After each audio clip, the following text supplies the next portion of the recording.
اعوذ باللہ من الشیطان اللعین الرجیم بسم اللہ الرحمن الرحیم الحمد لأہلہ والصلاة علی اہلہا اما بعد فقد قال اللہ لکی فی کتاب المجید بسم اللہ الرحمن الرحیم قل لا اسألکم علیہ اجر الا المودۃ فی القربى فالمحمد وآل محمد صلوات.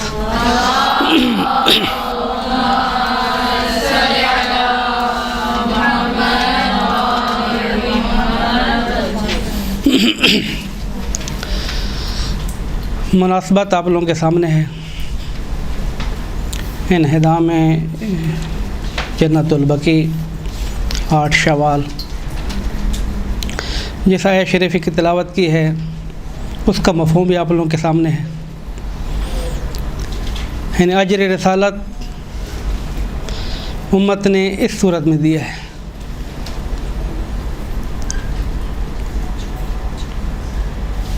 لیکن اس سے پہلے کہ اس موضوع کے اوپر ہم گفتگو کریں، اور چونکہ آپ لوگ مسلسل اس موضوع کو سن رہے ہیں، بزرگان اس موضوع کے اوپر گفتگو کر چکے ہیں، میں مختصر طور پہ مقدماتی گفتگو اس سے تھوڑی سی پیچھے لے کے جانا چاہتا ہوں کہ یہ طرز تفکر اس قسم کا پیش کیوں آیا ہے.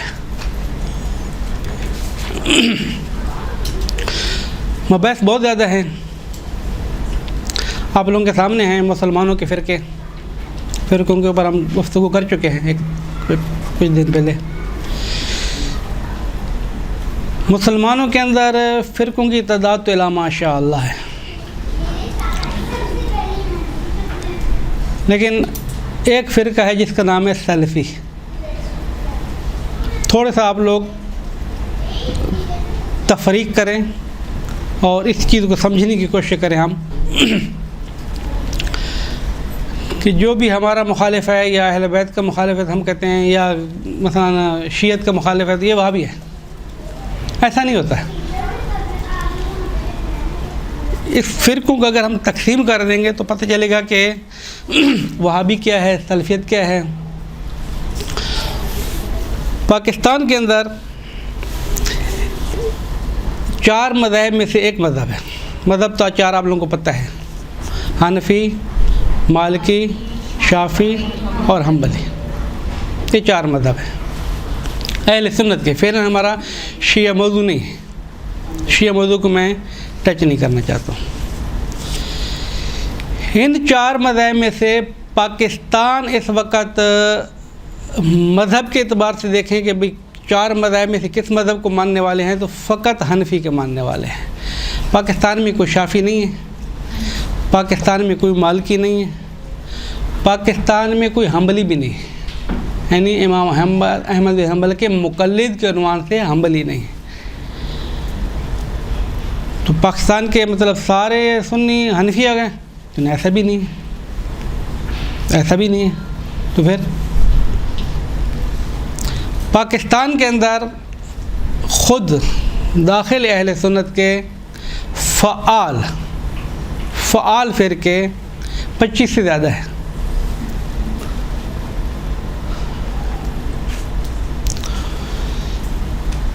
حنفی، خود حنفی ہے نا، حنفیوں کے اندر یہ دیوبندی ہے. پھر دیوبندیوں کے اپنے فرقے ہیں. دیوبندی اماماتی ہے، دیوبندی حیاتی ہے. یہ دونوں ایک دوسرے کو تم کافر تم مرتد ہیں، دونوں دیوبندی. حنفی تو ہیں، ایک دوسرے کو بھی ٹھکرا رہے ہیں. انہی حنفیوں کے اندر یہ حنفی دیوبندی ہے تو یہ بریلوی ہیں. پھر بریلویوں کے اپنے فرقے ہو گئے ہیں. یہ میرا موضوع نہیں ہے. میں ایک نقطے کی طرف اشارہ کرنا چاہتا ہوں، وہ یہ ہے کہ پاکستان کی سرزمین میں ایک فرقہ ہے جس کا نام ہے سلفی.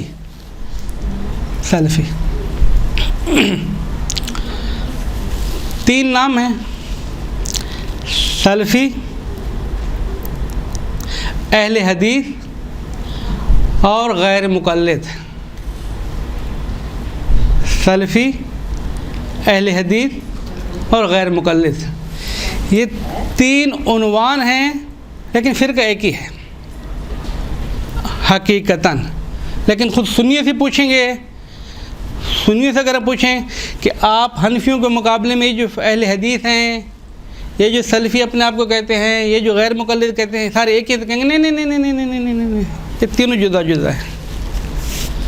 یعنی حنفی افراد ان کو کہتے ہیں کہ یہ تینوں جدا جدا ہیں. تینوں کی ایک صفت مشترک ہے، وہ کیا ہے؟ غیر مقلد بھی کسی کی تقلید نہیں کرتے. تو غیر مقلد، ان کا نام ہی غیر مقلد ہے، کسی کی تقلید ہی نہیں کرتے ہیں. اہل حدیث بھی کسی کی تقلید نہیں کرتے، سلفی بھی کسی کی تقلید نہیں کرتے. تو میں نے عرض کیا تھا کہ پاکستان کے اندر فقط ایک ہی فرقہ ہے، وہ ہے حنفی. یہ پھر بھی دوسرے کہاں سے نکل آئے اچانک؟ تو عرض کیا تھا کہ اہل سنت کے اصلی جو فرقے ہیں وہ کہتے ہیں کہ ہم 4 اماموں کے ماننے والے. دنیا میں یہی چیز پھیلی ہوئی ہے، 4 امام. اگر 4 اماموں کو دیکھا جائے تو پاکستان میں ایک ہی فرقہ ہے، وہ حنفیوں کا ہے. لیکن سنیوں کے فرقوں کی گفتگو کی جائے تو حنفیوں کے مقابلے میں اہل حدیث بھی ہیں جو کسی کی تقلید نہیں کرتے، سلفی بھی ہیں جو کسی کی تقلید نہیں کرتے، غیر مقلد بھی ہیں جو کسی کی تقلید نہیں کرتے، اور ان کا آپس میں بھی اختلاف ہے. لیکن تقلید نہ کرنے میں سارے مشترک ہیں. یہ مقدمہ میں کیوں باندھ رہا ہوں؟ اس مقدمے کی تھوڑی سی وجوہات یہ تھیں کہ اسی کو ہم لے کے پیچھے جانا چاہتے ہیں کہ یہ طرز تفکر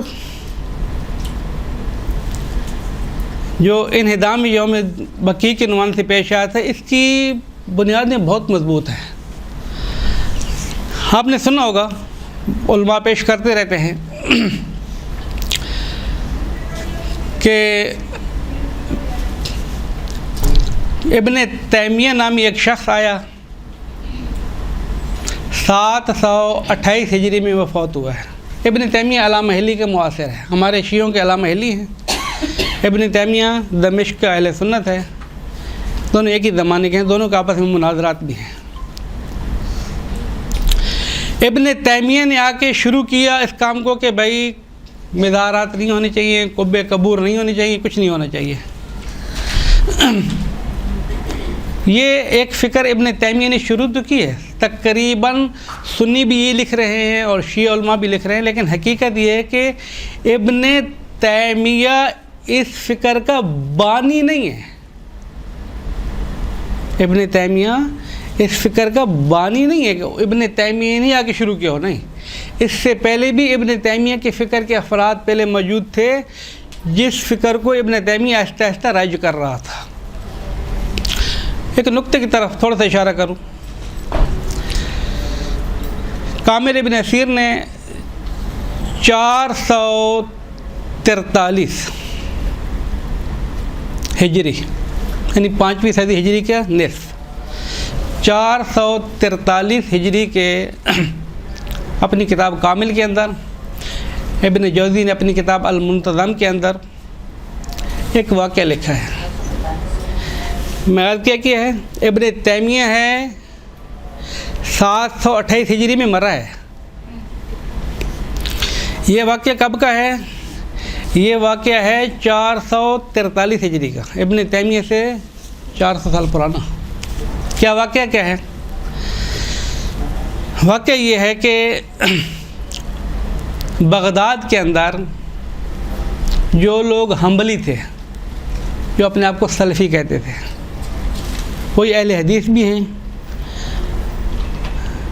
وہی حنبلی ہیں، وہی سلفی ہیں. اس وقت کسی عنوان سے غیر مقلد کی کوئی اصطلاح نہیں تھی. 2 اصطلاحیں تھیں، اہل حدیث اور سلفی یا حنبلی. اب نقطے کو تھوڑا سا آہستہ سمجھتے چلے جائیں. نقطہ کیا تھا؟ نقطہ یہ تھا کہ 4 اماموں کے مقابلے میں سلفی بھی ہیں، غیر مقلد بھی ہیں، اہل حدیث بھی ہیں. اب میں کیا کہہ رہا ہوں؟ اب میں یہ کہہ رہا ہوں کہ سلفی بھی ہیں، اہل حدیث بھی ہیں، حنبلی بھی وہی ہیں. اور پھر وہ کہاں چلے گئے تقلید نہیں کرتے تھے؟ اس نقطے کو سمجھنے کی کوشش کریں۔ قدیم زمانے والے جو حنبلی ہیں وہ امام احمد بن حنبل کو اس لیے نہیں مانتے امام احمد بن حنبل کہ ہم حنبلی ہیں، مقلد ہیں امام کے۔ وہ کہتے ہیں کہ چونکہ امام احمد بن حنبل جو چیز پیش کرتے ہیں وہ حدیث پیش کرتا ہے، اپنا فتویٰ نہیں دیتا ہے، ہم اس لیے امام کی بات مانتے ہیں، اس لیے ہم اہل حدیث ہیں۔ سلفی کیوں ہیں؟ سلفی اس لیے کہتے ہیں کہ سلف الصالحین، ہم اپنے بزرگوں کی پیروی کرنے والے ہیں، وہ قرآن و حدیث ہمیں پیش کرتے تھے، ہم ان کی باتیں مانتے ہیں، کسی کی تقلید نہیں کرتے۔ ہمارے ابھی ایک جملہ ایسی ہے، یعنی میرے موضوع کا نہیں ہے، اس وقت بر صغیر کے اندر شیعوں کے اندر جو کہتے ہیں نا کہ ہم کسی کی تقلید نہیں کرتے، اصل وہی سلفی ہے، یہ وہی اہل حدیث ہے، یہ شیعوں کے اہل حدیث ہیں، یہ شیعوں کے سلفی ہیں، ورنہ فرق نہیں ہے۔ وہ بھی کسی کی تقلید کرنے کے لیے تیار نہیں ہے، یہ بھی کسی کی تقلید کرنے کے لیے ہے۔ جو تقلید نہیں کرتے ان کے تین نام ہیں، یا سلفی، یا اہل حدیث، یا غیر مقلد۔ ہمارے یہاں بھی یہ، ہمارے ایک نے اصطلاح استعمال کی اخباری، ہمارے اخباری ہے، ان کے اہل حدیث ہے، بات ایک ہی ہے، یعنی اخبار کیا؟ حدیث۔ وہ کہتے ہیں ہم اخباری ان حدیث کے ماننے والے ہیں، وہ کہتے ہیں ہم اہل حدیث ہیں، نہیں اخبار بہت دوسرا نام نہیں لیتے۔ خلاصہ 443 ہجری میں کامل ابن اسیر نے لکھا، المنتظم نے لکھا، دوسروں نے لکھا، مورخین نے لکھا، کیا لکھا؟ حنبلیوں نے یعنی اہل حدیث اور سلفیوں نے حملہ کیا بغداد کے اوپر۔ کہاں پر؟ حرم امام موسیٰ کاظم علیہ السلام کو کہا،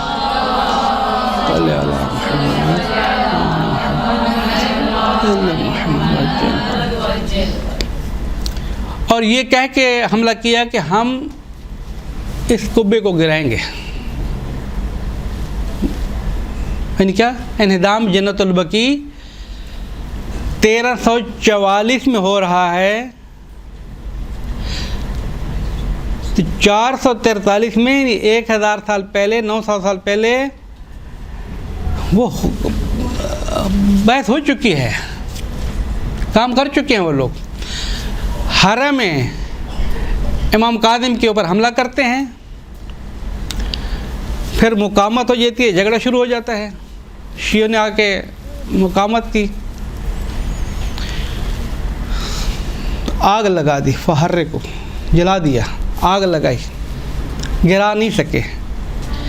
رات کے وقت دوبارہ آئے، وہاں پر یہ منتظم ابن جوزی کی جملے یہ ہیں کہ وہاں پر جو شیعہ شعراء، جو شیعہ علماء، جو شیعہ شخصیات معروف مدفون تھیں امام کے حرم کے اندر، ان کے جنازے کو، قبروں کو کھودا، جنازے سے، قبروں سے جنازہ نکالا، آگ لگا دی، بعد کو دوسری جگہ پہ منتقل کر دیا۔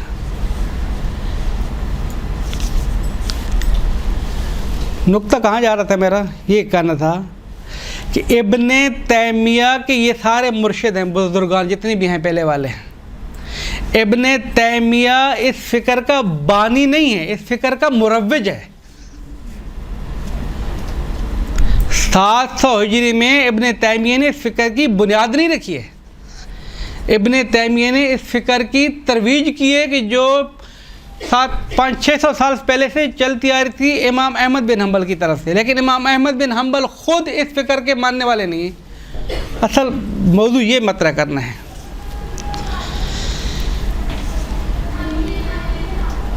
میں ابھی ایک کتاب لے کر آیا ہوں، ابھی موضوع پہ پہنچ گئے تو میں تھوڑا سا تعارف کرا دوں۔ یہ کتاب ہے، اس کتاب کا نام ہے کتاب شناسی توصیفی تالیفات اہل سنت در رد سلفیت از آغاز تا قانون۔ یہ فارسی کے اندر کتاب ہے۔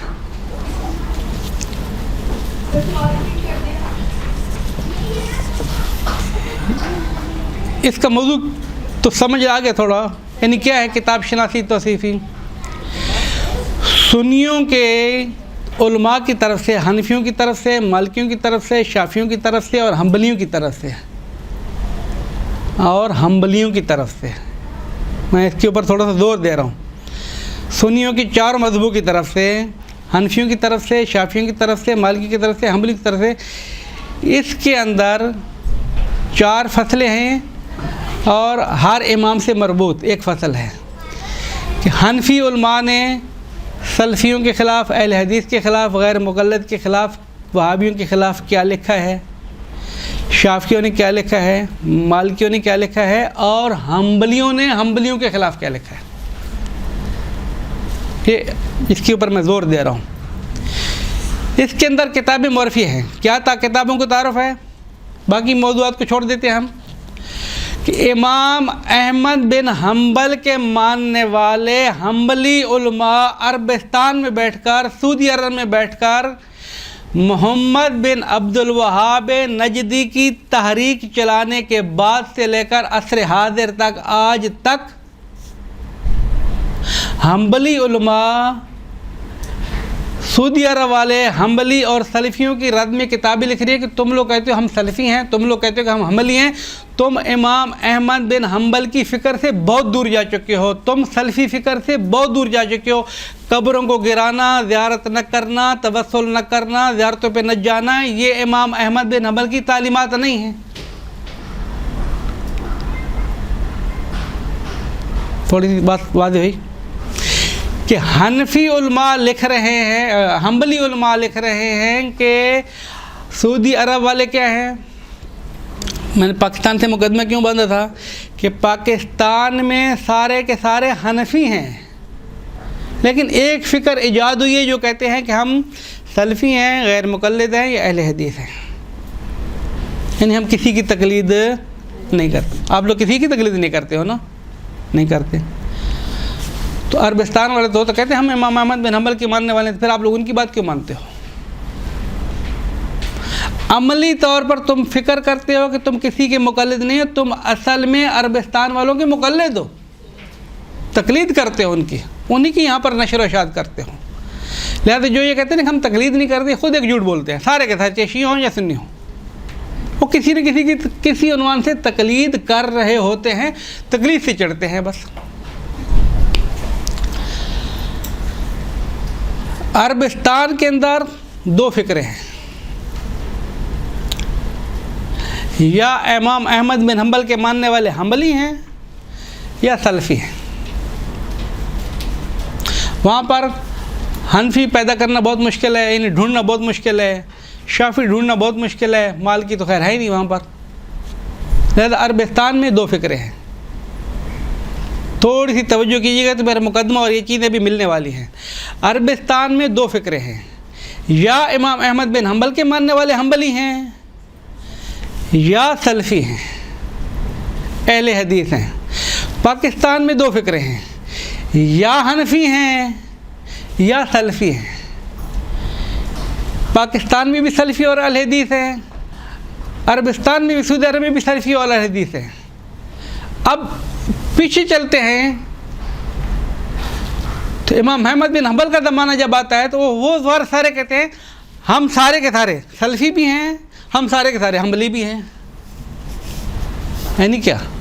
یعنی دوسرے الفاظ میں یہ کہہ رہے ہیں کہ جو حنبلی ہے وہی سلفی ہے، جو سلفی ہیں وہی حنبلی ہیں، وہی اہل حدیث ہیں. پرانے افراد سلفی، حنبلی، اہل حدیث تقریباً مکس ہے، ایک جیسے ہیں. عربستان میں فرق کر کے ہیں، یا حنبلی ہیں یا سلفی ہیں. کیوں؟ اس لیے کہ وہ کہتے ہیں کہ امام احمد بن حنبل ایک ابھی نام آ گیا ہے، 4 اماموں میں سے ایک امام بعنوان مقلد، ہم تقلید تو کسی کی نہیں کریں گے، لہذا ہم حنبلی بھی نہیں ہیں، کیونکہ ہمارے اوپر دھبا لگتا ہے کہ ہم تقلید کرتے ہیں، لہذا ہم حنبلی بھی نہیں ہیں. پاکستان میں بھی کہتے ہیں ہم حنبلی نہیں ہیں، سلفی ہیں، اہل حدیث ہیں. اب ہمارے پاس 3 قسم کے اہل حدیث آ گئے، 3 قسم کے سلفی آ گئے. پرانے زمانے کے سلفی جو حنبلی ہیں، عربستان والے سلفی جو ہیں حنبلی لیکن امام احمد بن حنبل سے گھبراتے ہیں، اور پاکستان ہندوستان کے سلفی کی جو ہیں ہی کٹر سلفی، وہ کسی کی تقلید نہیں کرتے ہیں. ان سب کی فکر ایک ہے، ان سب کی فکر ایک نہیں ہے. نقطہ یہاں پر لے کے آنا چاہتا تھا، ان سب کی فکر ایک نہیں ہے. انہدام جنت البقیع کس فکر کا نتیجہ ہے؟ بالآخر ایک فکر ہے نا، یہ جنت البقیع منہدم ہوئی ہے، اس کے پیچھے کون سی فکر ہے؟ میں اس لیے زیادہ جنت البقیع کے بارے میں نہیں بول رہا ہوں کہ جنت البقیع کے بارے میں آپ بہت کچھ سن چکے ہیں، بار بار اس کو بولنے کا کوئی فائدہ نہیں ہے۔ حادثہ پیش آ گیا، کب حادثہ پیش آیا ہے؟ 8 شوال 1344 آج کے دن۔ لیکن یہ پہلی دفعہ آیا ہے؟ نہیں، پہلی دفعہ نہیں آیا، پہلی دفعہ نہیں آیا ہے۔ یہ محمد بن عبد الوہاب نے کرایا ہے؟ نہیں، محمد بن عبد الوہاب نے نہیں کرایا، محمد بن عبد الوہاب نجدی نے نہیں کرایا ہے، ابھی تو ہم تو یہی سنتے آ رہے تھے، نہیں کرایا ہے۔ میں اتنے نام لے رہا ہوں کہ شاید آپ لوگوں کے ذہن بھی پریشان ہو جائے گا کہ مولوی لے کے کہاں جا رہے ہیں، لیکن ایک نام لے کے آئیں گے تو سارے بات سمجھ میں آئیں گے کہ قضیے ہیں کیا، ساری باتیں ہیں کیا۔ اگر سمجھ میں آ رہی تو ایک درود پڑھیں۔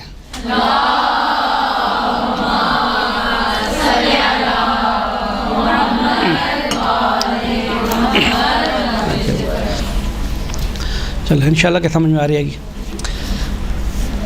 دیکھیں، محمد بن عبد الوہاب نجدی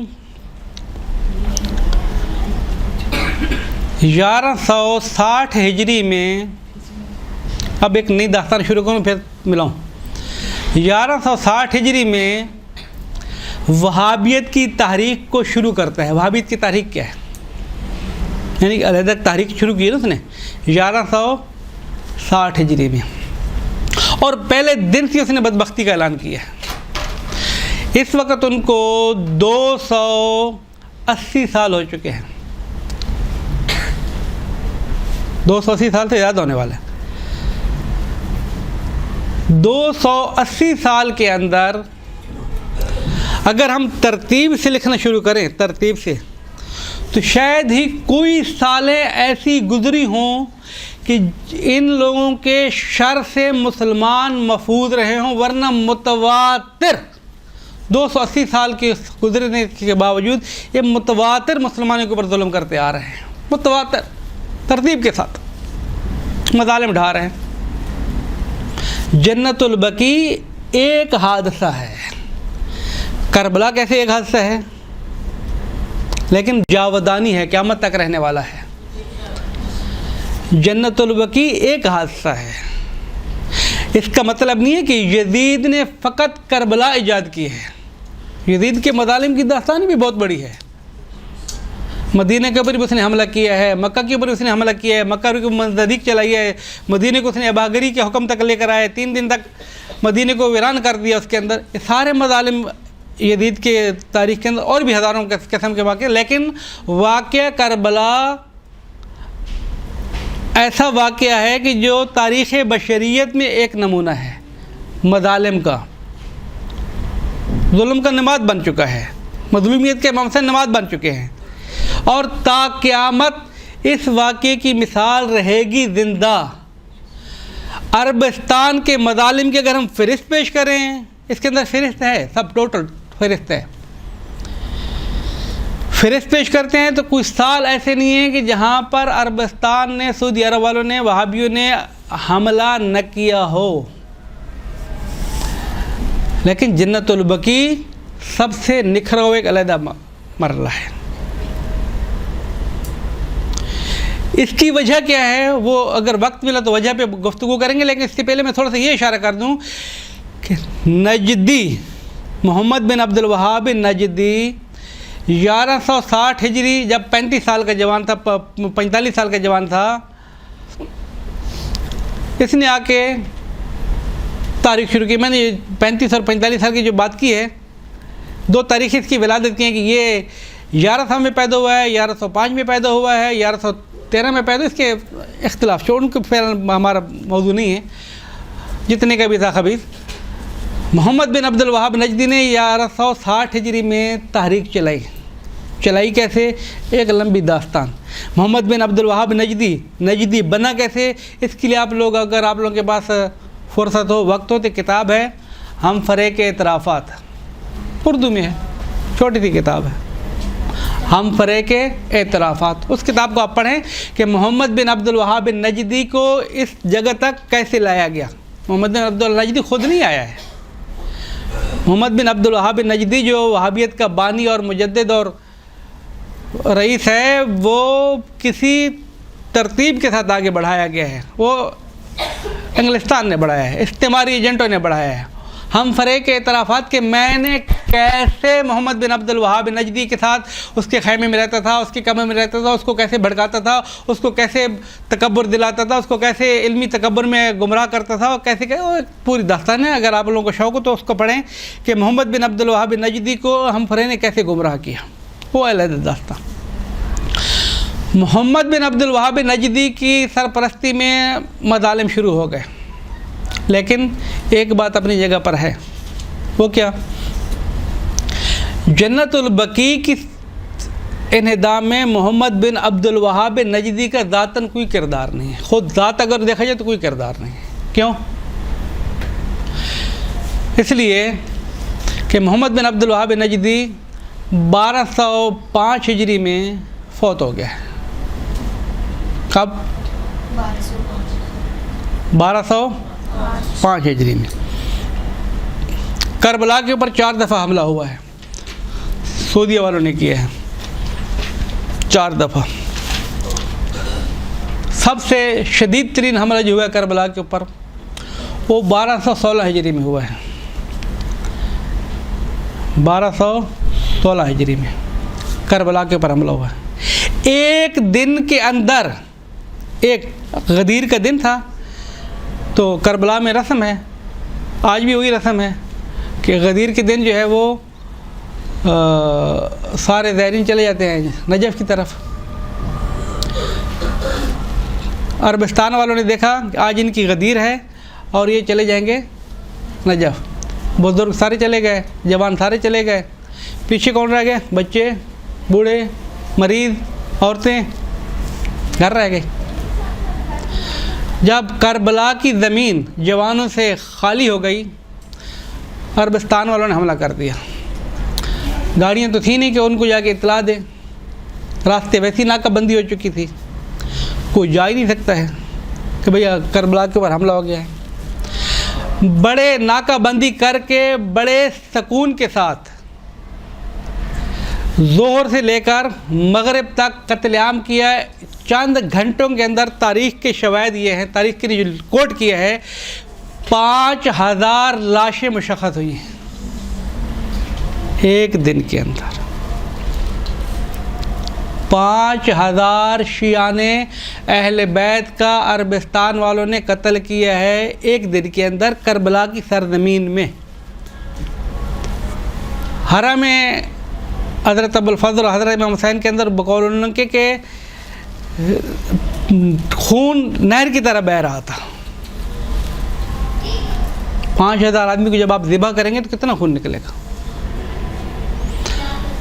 اسی حملے میں حرم امام حسین پر انہوں نے حملہ کیا، اسی حرم امام حسین کو انہوں نے توڑنے کی کوشش کی، اسی حملے میں حرم امام حسین سے جو زیورات تھے، جو تحائف تھے، جو بادشاہوں نے رکھائے تھے، جو سونا تھا، جو چاندی تھا، جو دوسری چیز تھے، جو صندوق تھا، سارا توڑ کے لے گئے، سارا اٹھا کے لے گئے۔ ایک کتاب ہے، ابو طالب کلکتہ کے رہنے والے تھے، اس کی کتاب کا نام ہے مسیر طالبی، سفر نامہ ہے مسیر طالبی۔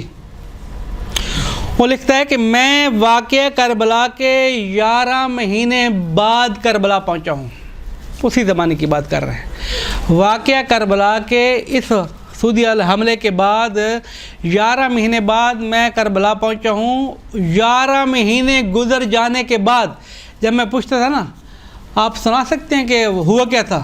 جب میں اس سے بات کرتا تھا، جس سے بھی بات کرتا تھا، وہ بات کیا سناتا، وہ سارے رونے بیٹھ جاتے تھے کہ آپ کو کیا سنائیں، کیا داستان ہوئی ہمارے ساتھ، کیا کیا مظالم نہیں کیے ان لوگوں نے۔ یہ تو میں زبان سے 2 جملے یاد کر رہا ہوں، لیکن مظالم جو ہوئے ہیں 500 شہادتیں تو لائے گی، باقی جو اس نے فجائع استعمال کیے ہیں، غارت گری کی اور دوسری نابودی کی ہے، وہ تو حد سے باہر ہے۔ اس طریقے سے 4 مرتبہ حملہ کیا ہے،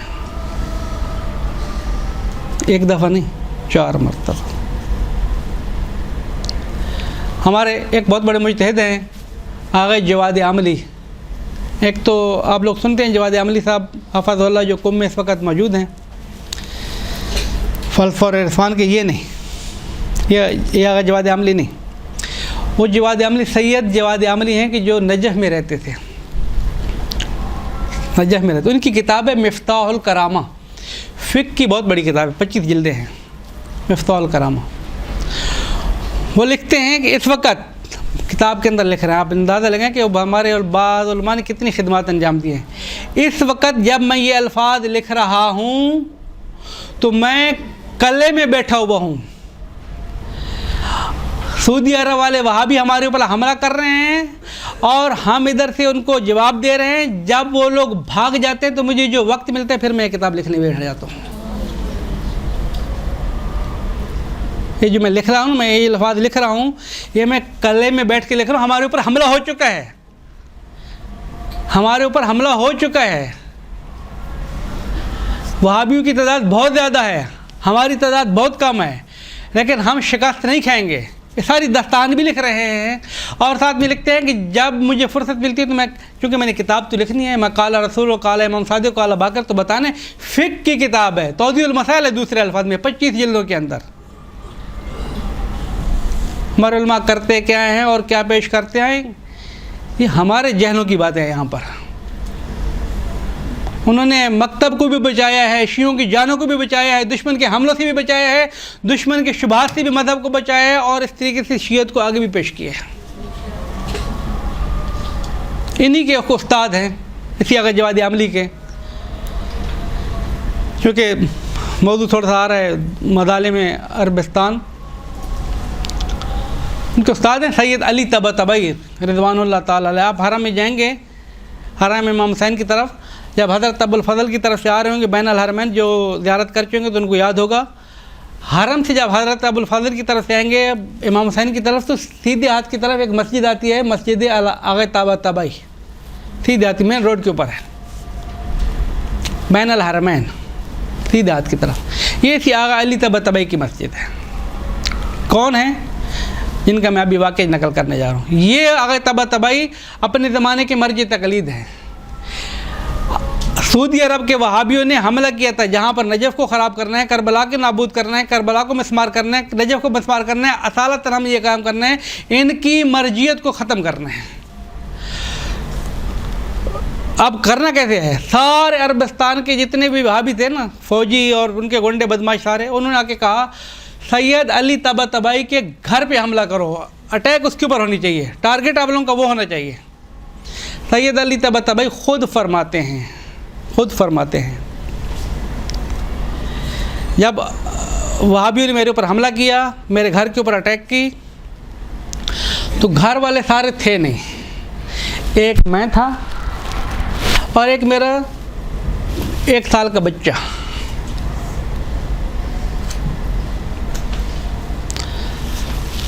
فقتلوا سید علی, فقتلوا سید علی, ایک ہی جملہ ہے, سید علی کو قتل کر دو. مرجعیت, شیعت کی مرجعیت کو مٹانا ہے, یہ اصل ٹارگیٹ ہے.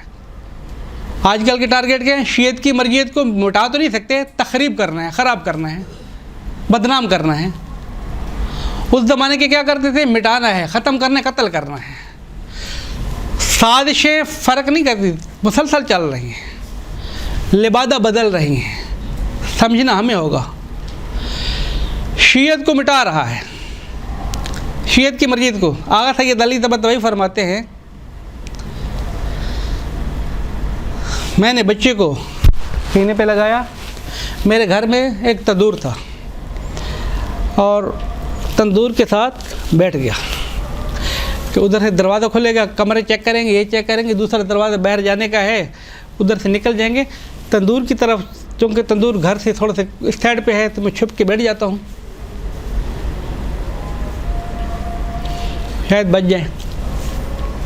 اب گھر پہ 1000 میٹر کے تو تھے نہیں, چھوٹا سا گھر ہے, ابھی بھی چھوٹے گھر, اس وقت کیا گھر ہوتے ہیں. آغا فرماتے ہیں جب خدا نے بچانا ہو تو اس سے برابر جاتے ہیں کہ فوجی اندر آ گئے, گھر آ چکے ہیں, 2 کمرے تھے, کمروں کی تلاشی لی, سارے سامانوں کی طرف الٹا پھلٹا کیا, کہاں چلا گیا؟ کسی نے اشارہ کیا کہ وہ تندور میں جا چکا ہوگا. سارے بھاگ کے تندور کی طرف ہے. اب تندور تو آپ لوگوں نے دیکھا ہوگا کتنا بڑا ہوتا ہے تندور, اتنا سا تندور ہے. فوج سر پہ کھڑی ہے, آدمی تندور کے ساتھ بیٹھا ہوا ہے, بچے کو لے کے بیٹھا ہوا ہے, وہ کتنا چھپے گا؟ لیکن جب ہجرت کے موقع پہ رسول خدا نکل رہے تھے تو کفار نے بھی نہیں دیکھا تھا نا.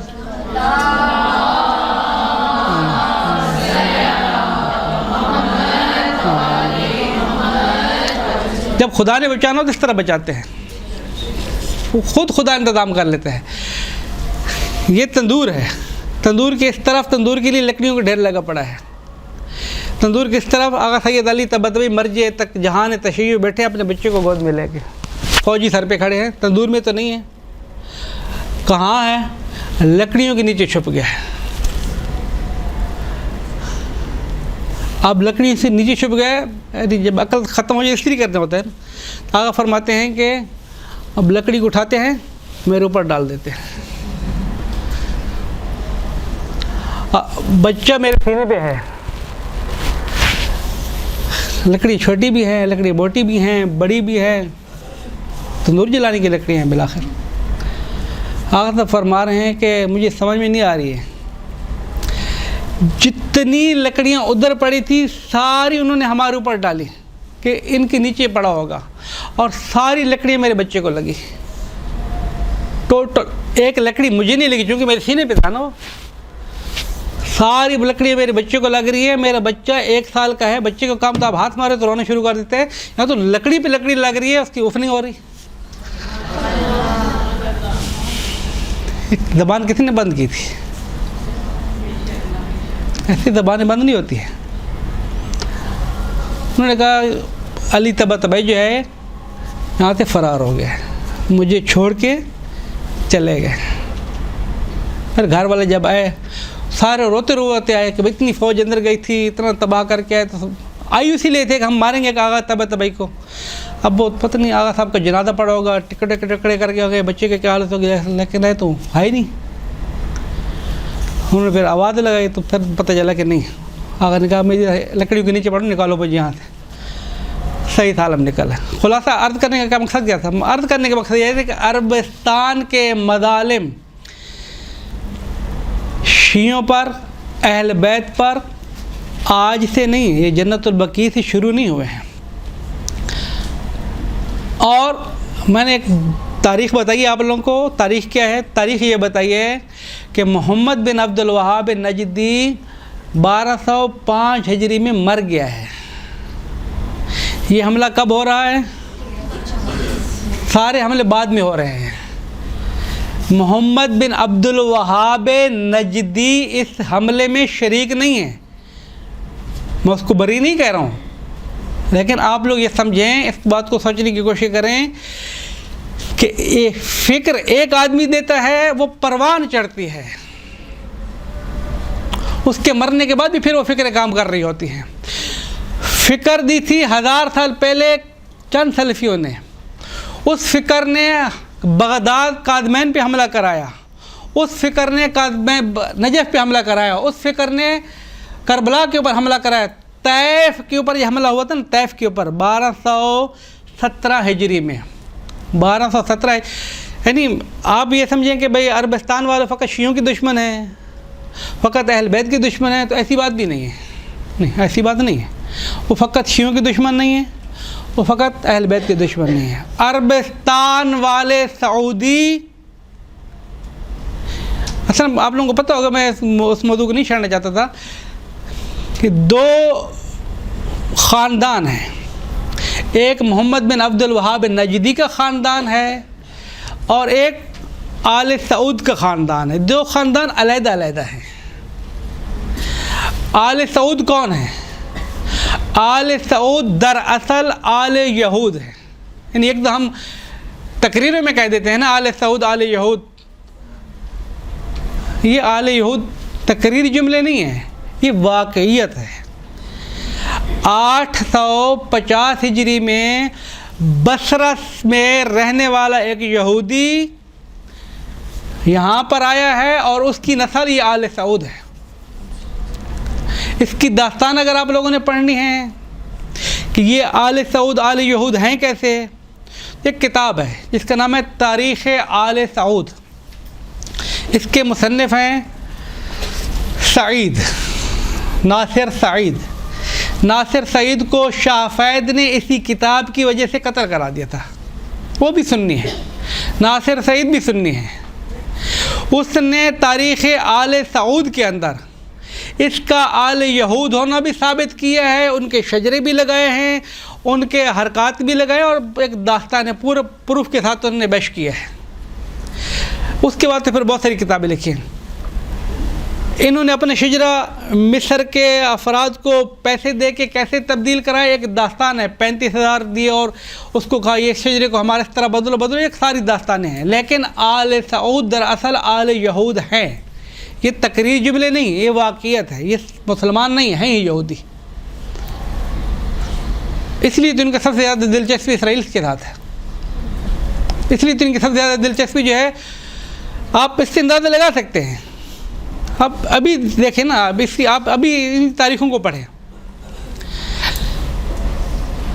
جتنے بھی مسلمانوں کے آثار ہیں مدینہ کے اندر، مکہ کے اندر، اسی تاریخ آل سعود والے لکھ رہا ہے کہ جتنے بھی مسلمانوں کے آثار ہیں ایک ایک کر کے مٹا رہے ہیں، حتیٰ کہ مسجدیں ہوں، کنویں ہوں، باغ ہوں، تاریخ بھری پڑی ہے، گھر ہوں، بہانے سے مٹا رہے ہیں۔ تاریخ آل سعود کے مصنف ناصر سعید نے فوٹوؤں کے ساتھ ریکارڈ کے طور پہ پیش کیا ہے کہ آل سعود نے مسلمانوں کے صحابہ کے آثار کو مٹا دیا ہے، جس چیز کو بچایا ہے وہ اس زمانے کے یہودیوں کا آثار ہے۔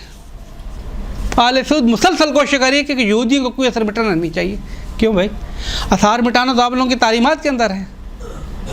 اگر بزرگوں کے آثار، پرانے آثار مٹانا دین الہی ہے اور یہ رکھنا بدعت ہے، تو وہ یہودیوں کے آثار کیوں بچ رہے ہیں؟ اس لیے کہ ان کے آباء و اجداد ہیں۔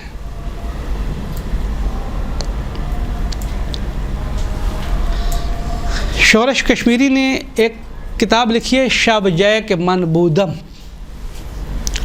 شب جائے کے منبودم، اس کا سفر نامہ ہے شورش کشمیری کا، چٹان کے مصنف۔ یہ سفر نامہ چند بار چھپ چکا ہے، اب اس کی پہلی چھاپ اور اب کی چھاپ کو دیکھیں گے، یعنی مظالم ہمارے اوپر ایک نہیں ہو رہے، یہ بھی ظلم ہے، یہ بھی مظالم ہے کہ شورش کشمیری مدینہ جاتا ہے، قبر، البتہ اس کی اصطلاح کے مطابق میں عرض کر رہا ہوں، اپنی اصطلاح کے مطابق نہیں، کہ میں قبر دختر رسول پہ گیا۔ ہماری نگاہ میں تو قبر دختر رسول ہے نہیں مدینہ کے اندر، یعنی گم ہے، وہ راز الہی ہے۔ اگر کوئی تعین کر دے کہ جنت البقیع میں بی بی کی مزار ہے، خطرناک کام ہو جائے گا، تعین ہم نہیں کر سکتے، اس کے اوپر گفتگو ہو چکی ہے، میں اس موضوع کو نہیں چھیڑ رہا ہوں۔ لیکن سنی کہہ رہے ہیں، شورش کشمیری کہہ رہے ہیں کہ میں گیا قبر بنت رسول کے اوپر، قبر کی بسیدہ حالت دیکھ کر میرے آنسو رواں دواں ہو گئے۔ پھر اس نے ایک نظم لکھی ہے، ایک نظم لکھی ہے، اور واقعی مصیبت والی نظم، مرثیہ ہے، شورش کشمیر کی ایک مرثیہ ہے۔ اتنی فلک سے لگنے والی عمارتیں، فہد کے فوٹو، فلاں کے فوٹو، فیصل کے فوٹو، یہ آپ لوگوں کے لیے بدعت نہیں ہے۔ جو چیز بدعت ہے وہ آل رسول کے آثار ہے، ان کو مٹی سے یکساں کرنا ہے، ان کی قبروں کا نشان نہیں ہونا چاہیے، کیونکہ یہ پھر اس نے نظم، یہ 1.5 صفحے کی نظم جو مصیبت اہل بیت کے عنوان سے، یعنی مصیبت سے مراد مرثیہ اہل بیت ہے، جو اہل بیت کی مصیبت اس نے پیش کی کہ اہل بیت کے اوپر کیا کیا مصائب اس نے ڈھائے ہیں عربستان والوں نے، وہ بعد کی چھاپ میں سے یہ 1.5 صفحہ بھی ان کو برداشت نہیں، وہ نکلوا دیا۔ یعنی آپ کے ساتھ خیانتیں فقط یہ نہیں ہو رہی کہ آپ کے آثار کو مٹایا جا رہا ہے، آپ کے مراکز کو نابود کیا جا رہا ہے۔ اگر کہیں پر کوئی ان کی طرف سے ہمارے ایک عالم بزرگوار گزرے ہیں آغا عدیل اختر، انہوں نے ایک کتاب لکھی پوری، علمی خیانتیں۔ علمی خیانتیں کا موضوع کیا ہے کہ تاریخ کے اندر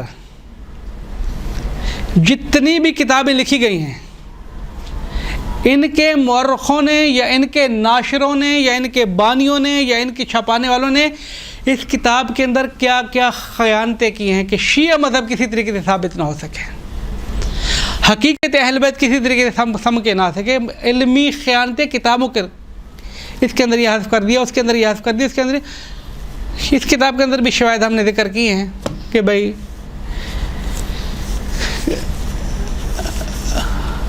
جنت البقیع کے حوالے سے جو علمی خیانتیں ہوئی ہیں، جو علمی خیانتیں ہیں، ایک تو ہوتی ہے نا خیانت ظاہر ہو رہی ہے، ایک علمی خیانت ہے۔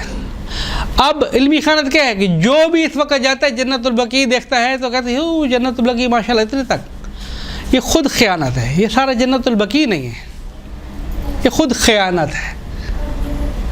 اس کی دلیل کیا ہے کہ جنت البقیع کے اندر خیانت کی ان لوگوں نے؟ جنت البقیع کی خیانت یہ کی گئی ہے کہ جنت البقیع کی جو آپ لوگوں کو پڑھتے رہوں گے، سنتے بھی ہوں گے، علماء سے بھی سنا ہے، ذاکروں بھی سنا ہے کہ عثمان کو مسلمانوں کے قبرستان میں دفن ہونے کی اجازت نہیں دی تھی مسلمانوں نے، یاد ہے آپ لوگوں کو؟ عثمان مسلمانوں کے قبرستان میں دفن نہیں ہوا ہے۔ ساری کی ساری تاریخیں اس بات کے اوپر متفق ہیں کہ عثمان یہودیوں کی طرف دفن کیا گیا تھا۔ اب سوال یہ ہے عثمان قتل تو ہو گئے، مسلمانوں کے قبرستان میں دفن نہیں ہوتے۔ عثمان کے زمانے میں یہ سارے تھے کون؟ صحابہ تو سارے کے سارے خدا کی طرف سے ستارے ہیں، وہ تو ہدایت ہے نا، وہ تو نجوم ہے، نجوم ہدایت ہے۔ جس کی بھی اقتداء کرو گے فَأَيُّمَا اقتدیتم اہتدیتم، جس کی بھی اقتداء کرو ہدایت پاتے چلے جاؤ گے۔ اس کمان کے زمانے میں سارے صحابہ کر کیا رہے تھے؟ کوئی ایک صحابی بھی اس بات کے اوپر نہیں آ رہا تھا کہ بھئی مسلمانوں کے قبرستان میں دفن کر دو، بہر موضوع پھر دوسری طرف چلے جائے گی، مشکل ہو جائے گا، پھر تو ریکارڈ بھی ہو رہا ہے، ہم نے بھی رہنا بھی ہے کچھ عرصہ ادھر۔ خلاصہ کلام یہ ہے کہ عثمان کے بارے میں قطعیت یہ ہے، ساری تاریخ یہ کہہ رہی ہے کہ مسلمانوں کے قبرستان میں دفن نہیں ہوا۔ اب وسط جنت البقیع کے اندر ہے۔ آپ لوگ یہ حج پہ گئے ہیں، یہ نہیں ہے خدا بندے کو دوسروں کو حج کی توفیق عطا فرمائے انشاءاللہ، تو آپ دیکھیں گے جنت البقیع کا جو نقشہ ہے، یہ سمجھے جنت البقیع ہے، یہ نقشہ ہے، عثمان کی قبر یہاں پر ہے۔ آج کا مسلمان کیسے تشخیص دے گا کہ پرانی تاریخیں ٹھیک ہیں، جنت البقیع یہ سارا ہے؟ یہ خیانت ہے۔ خیانت لازمی نہیں مال کے اندر ہو۔ میں نے آپ کے پاس امانت رکھائی تھی، آپ نے میرے امانت میں خیانت کی، یہ خیانت نہیں ہوتی۔ فقط مال کے اندر خیانت نہیں ہوتی ہے، علمی خیانتیں ہوتی ہیں، یہ جغرافیائی خیانتیں ہیں۔ تفکر کو صحیح منتقل نہ کرنا خیانت علمی ہے۔ ایک دفعہ خیانت علمی تحریر کے اندر آ رہی ہے کہ شورش کشمیری کی پوری نظم کتاب سے نکال رہے ہیں، لاہور سے نکالی جا رہی ہے، کراچی سے نکالی جا رہی ہے، عربستان تو نہیں اردو سمجھ رہا، انہوں نے حکم دیا ہے بس۔ میں جملے بہت سارے ملا کے کچھ کہنا چاہتا ہوں، وہ یہ کہ یہ ساری فکر ہے کہ پیچھے ایک ڈور چل رہی ہے، ڈور ایک جگہ سے چلتی ہے، اس کے ہلنے والے، اس کے کیا کہتے ہیں خریدار، ایجنٹ، مزدور، یہ جگہ جگہ پائے جاتے ہیں۔ وہ ڈور ممکن ہے جو خدا نے اعلان بھی کر دیا ہے نا، سورہ والناس کے آخری آیات ہیں، من الجنت والناس جو انسانوں میں بھی تھی کوئی خناس ہے جو ہمارے دلوں میں وسوسہ ڈالتا ہے، اور خناس کو ہم کہہ دیں گے نہیں وہ شیطان ہی ہے. نہیں، شیطان خناس نہیں ہوتا ہے. انسان بھی ہو سکتا ہے وہ خناس ہو. وہ خناس ہو سکتا ہے ہمارا مولوی ہو سکتا ہے ہمارا والد ہو سکتا ہے ہمارا دوست ہو سکتا ہے ہمارا پیش امام ہو سکتا ہے ہمارا مجتہد ہو. خناس کے لباس بہت زیادہ ہے.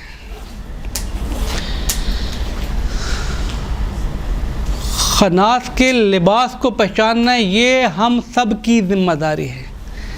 خناس کا کام کیا ہوتا ہے؟ خناس کا کام یہ ہوتا ہے، پہلے مرحلے کے اوپر خناس کا کام یہ ہوتا ہے کہ آپ کے ذہن کے اندر، دل کے اندر وسوسہ ڈالے. وسوسہ کیا ڈالے گا؟ اس کی طرف میں لے کے جا رہا ہوں. وسوسہ کیا ڈالے گا؟ آپ اگر کسی فکر کے حامل ہیں تو فکر کو تھوڑی سی تبدیل کرو. یہ علمی خیانت. خناس کا پہلا کام خیانتیں کروانا ہے. میرے پاس امانت ہے، وسوسہ کیا ڈالے گا؟ بعد میں دے دینا، ابھی تو کام چلا لو. یہ خیانت، وسوسہ خیانت ہے. یہ وسوسہ خیانتی ہے، لیکن ہوتے سارے کے سارے خیانتی وسوسے ہوتے ہیں. یہ کتاب چھپ گئی، نابود ہو جاؤ گے، کچھ نکال دو. یہ کتاب چھپ گئی، اس طریقے سے چھپو گے بہت بکے گی، وہ چیز نکال دو. کوئی پیسے کمانے کے لیے خیانتیں کر رہا ہے، کوئی جان بچانے کے لیے خیانتیں کر رہا ہے، کوئی کسی کو خوش کرنے کے لیے خیانتیں کر رہا ہے، ہزاروں کے سب. جنت البقیع کا انہدام علمی خیانت ہے.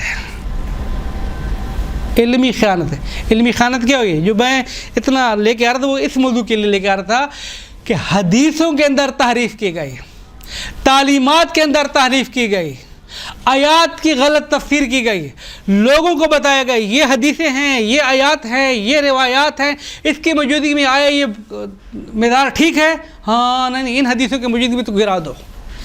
یہ خیانتیں کی گئی تھی.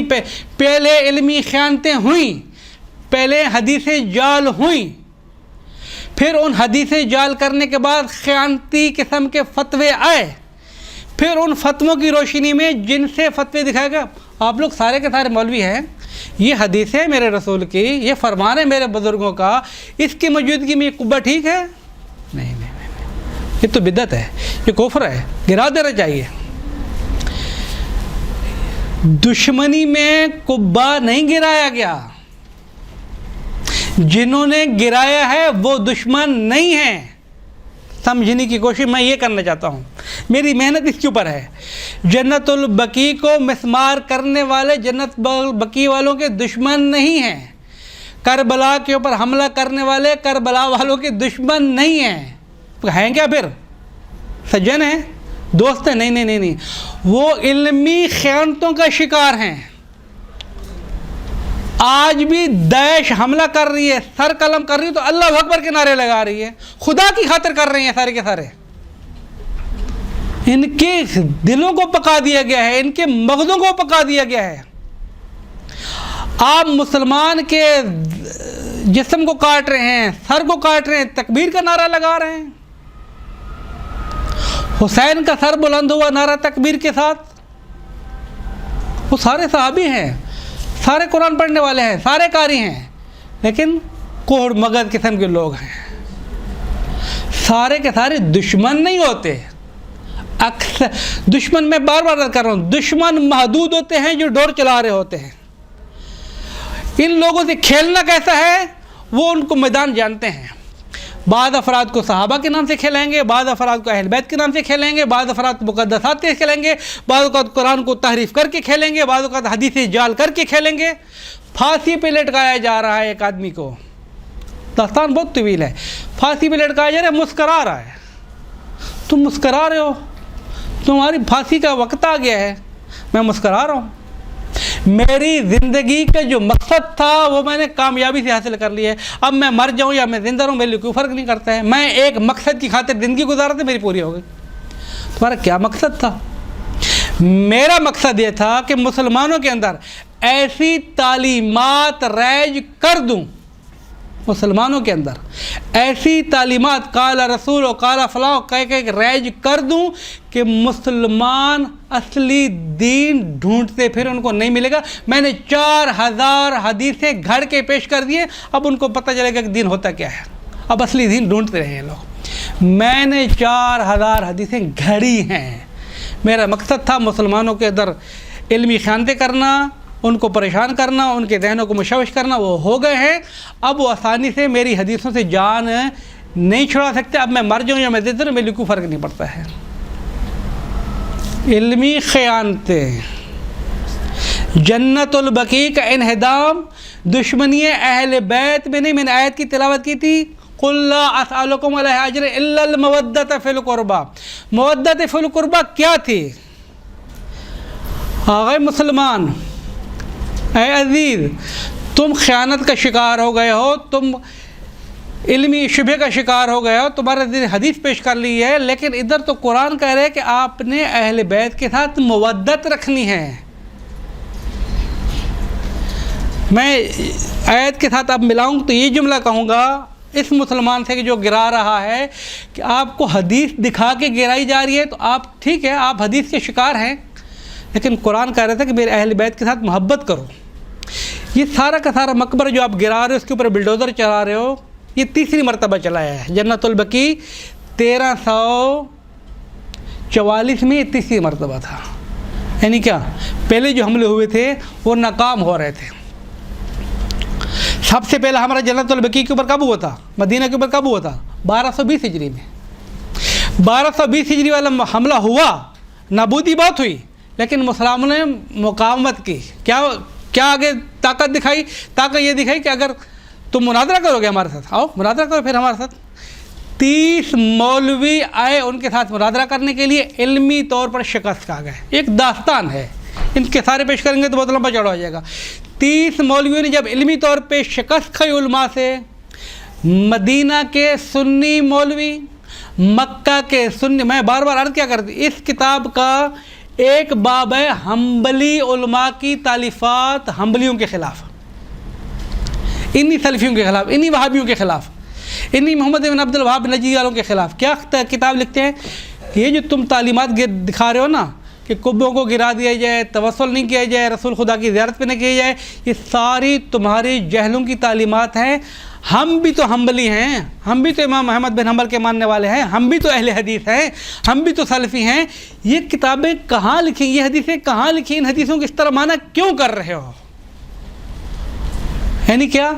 سلفی، حنبلی، حنفی سارے ان کو کہہ رہے ہیں کہ یہ تمہاری تعلیمات غلط ہیں، لیکن اس کے باوجود بھی وہ اتنی تیاری سے آ رہے ہیں۔ کیوں تیار کر کے آ رہے ہیں؟ اس لیے تیار کر کے آ رہے ہیں کہ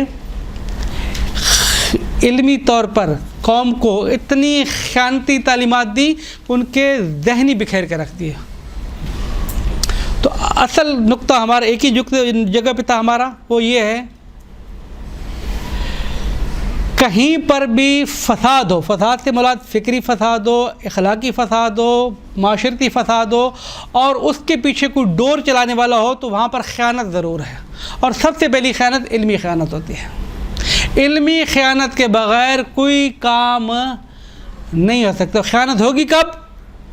علمی خیانت ہوگی کب؟ جب دین میں تحریف ہوگی۔ دو جملے اور والسلام۔